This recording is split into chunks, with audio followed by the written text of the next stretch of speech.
What's good, everybody? This your main man, KCFL, King Self for Life Wrestling. Listen, I got to do a predictions video. This is not the predictions video because I literally had to be looking at the doggone card.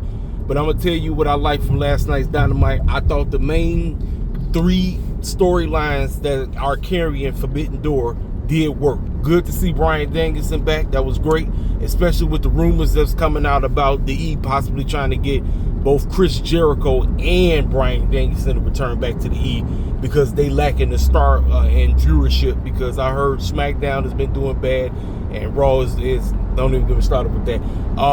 So it's official.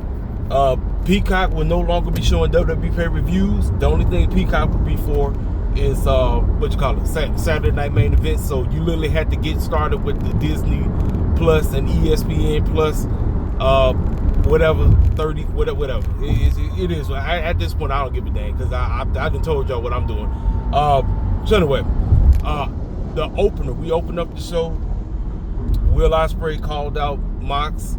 They had that dumb man Smosh Fest, whatever crap they got going on. This man is AEW is not liable. What's going to happen to this man? Great. We move on. They had their match. Obviously, you already know how the game worked. The Death Riders lost, and there's the new squad came out. I don't know who them boys are. They came out. I don't pay no attention to the Ring of Honor stuff. They came out to help them out. Great, fine, whatever. Then, like I said, we got that match. Then we got Hangman and MJF. Listen, man, MJF is one diabolical fool. And listen, the Gates of Agony and Ricochet did not look better with that man. I'm telling y'all right now, Ricochet and the Gates of Agony have been looking great. This is why I want them to become your next trios champions. I'm serious. Because they look sharp. This is the best that the Gates of Agony have looked in their entire run in AEW. Hanging out with Ricochet getting with them has changed. I know people want to talk about, Ricochet just went from this to that. Look, this is the best run he's been doing. I'm telling y'all right now, Trios Champions is around there. Put the titles on them. Book them right, Tony Khan. It makes the most sense. Hanging out with freaking MJF was perfect. I love that. Doing business with that man, because what? They can't stand Mark Briscoe. I said, this is great. Mark Briscoe came out of nowhere talking about he looking for that man, he looking for MJF, and they got that man. Listen, y'all, look, I'm telling you, and they redid the stupid booking that they decided to make, how quote-unquote Hangman baited that man into quote-unquote giving up his doggone contract. But I like the fact of what they did towards the end of the show, which I get there. The worst part of the show was that idiotic, stupid tag team match between FTR, Brody King, and Bandito. Tony Khan, listen, ladies and gentlemen, I told that man straight up on Twitter. I said, TK, we got to stop with these idiotic draws. When AEW first started, a draw was something we have never seen before, so it was something different. But the problem is, we removed ourselves from 6 years later, and Tony Khan is doing a draw dang near every month, and that's what takes the prestige away. Listen, I don't have a problem with draws. I just have a problem when Tony continues to do them every day. And guess what, ladies and gentlemen? That's just a form of lazy booking. I got to get everybody and their grandma on the doggone show. Listen, there is no disrespect to Brody King, no disrespect to Bandito. They are two great superstars AEW has right now. But they do not deserve to be on the card. I don't give a dang. They don't. The matchup was supposed to be FTR, Hurt Syndicate. That was it. Now we got a doggone triple threat Smash Fest. I'm like, come on, Tony Khan. What the heck are we doing, dog? So it is what it is on that crap. The ladies. We in with the ladies. I'm gonna talk about Hangman and hold on. Let's talk about it. Adam Copeland, Christian Cage. They finally get in the ring. They finally address one another. But both of them said, hey, listen, look, you might be an a-hole, but you my a-hole. And then Christian Cage said, listen, I know you told me to go find myself and all that, but I ain't changing for nobody. But listen, everybody might think you and me are on good terms. We're just business partners. That's nothing more. You're going to help me take care of Nick Wayne and Kip Sabian. I'm going to help you with your FTR problem. that does not mean we're tight. I said that was great. I loved everything. And then, so check this out. Nick Wayne cut a promo. This fool didn't found himself and got hurt. Messed his foot up. But he got reinforcements and the story fit. Thank God Luchasaurus is doing great. Because, ladies and gentlemen, he was on his deathbed. He had some kind of heart issue. It was something going on with him. But thank God he's doing well. The story, everything. Think about it. All the psychological foolishness that Christian Cage did to that man. It was a perfect replacement. Kip Sabian, Luchasaurus, a.k.a. Kill Switch, versus Christian Cage and Adam Copeland. I'm here for it, ladies and gentlemen. I thought that was fantastic. I thought Tony Khan and them did that part great. Fantastic. Now, back to the women.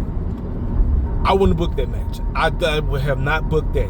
Listen, I know we get formulaic freaking contract signings 24/7 in pro wrestling period, regardless of what promotion it is. I would have just had a double contract signing. This is it. Everybody get their last little say. Whatever you got to say to her, say what you got to say to her face, and then we go from there. Instead, we decided to do a doggone tag team match, and guess what? Athena and Mercedes wins again. Now, I'm asking myself this. Tony Khan, you bet not. I repeat, you bet not have Tony go over. Listen, Tony had to beat Mercedes because it made the most sense. Athena, you've been hiding this woman for over 2.5 years. There is absolutely no point that you have Tony Storm retain that title. Because you know what that says? That says, one, you on that other stuff. And I don't even know we're going to go there, but you know what I'm talking about. Just as much as we go in on Triple H, Tony Khan, you in that same playing field. I don't give a dang about how much you can push Swerve and all that. I don't give a crap about that. Mercedes, Athena better win. That's all I got to say. Next, this also says that you don't trust no other woman but Tony. That's what that says. And guess what? Guess whose fault that is? That's on you, dog. That's on you. That is on you. Now, with the young lady, Alex Windsor, and then I don't know the other young lady that they didn't brought in. I don't know her name. I'm not familiar with her work. I don't know if she's from CML or she's from one of them other shows, but she's gonna be in the Fatal 4-Way to determine who's gonna win the TBS Championship. Listen, Mercedes does not have to get pinned, ladies and gentlemen. Mercedes does not have to get pinned. Now, am I an advocate for Mercedes to lose? Yeah, because the story for Mercedes is her losing every championship she has. That is her story right now. Her story is, as much as fools don't give a thing about Mercedes, her story arc is her losing said championship. The TBS title and all them other belts she got. You know what I'm saying? Yeah. So now, Heyman is back in the ring. And he want to get his hands on MJF because of what's been going on. So he found Ricochet, beat the brakes off of Ricochet. Ricochet was looking real silly, and he got to the ring. Tony Schiavone said, "Hey man, if I were you, I wouldn't move. If you leave this ring, something very bad is gonna happen." Next thing you know, he pops up on the screen. Gates of Agony is standing there looking like some straight bosses. I'm telling you right now, they didn't look. Listen, them. With MJF, look, they look cool. They just look cold. They all look cold. They got a hold of that boy Mark Briscoe, tied that fool up. He looked like a dang damsel in distress. He was in so much trouble. I loved every moment. So what he decided to do, he said, I outsmarted you. We got 3 oppositions. I'm going to burn this man alive if you leave that ring. That's 1. I'm going to do some other bull job. That's 2. But the next thing, my contract, I don't have to use it at freaking doggone Forbidden Door. Boom. There you have it, ladies and gentlemen. So, guess who's winning? Heyman. Heyman is going to win. But that means the contract is safe. And I love that. It was a dumb booking decision from Tony Khan that he went and revamped. I thought it was, listen, perfect.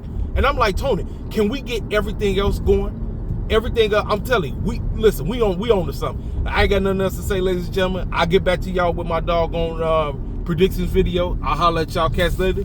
Y'all already know what to do. If you're new to the channel, feel free to subscribe. Make sure you hit that like button. Leave a comment on where you're heading into doggone Forbidden Door. And I'll talk to y'all cats later. Holla at your boy.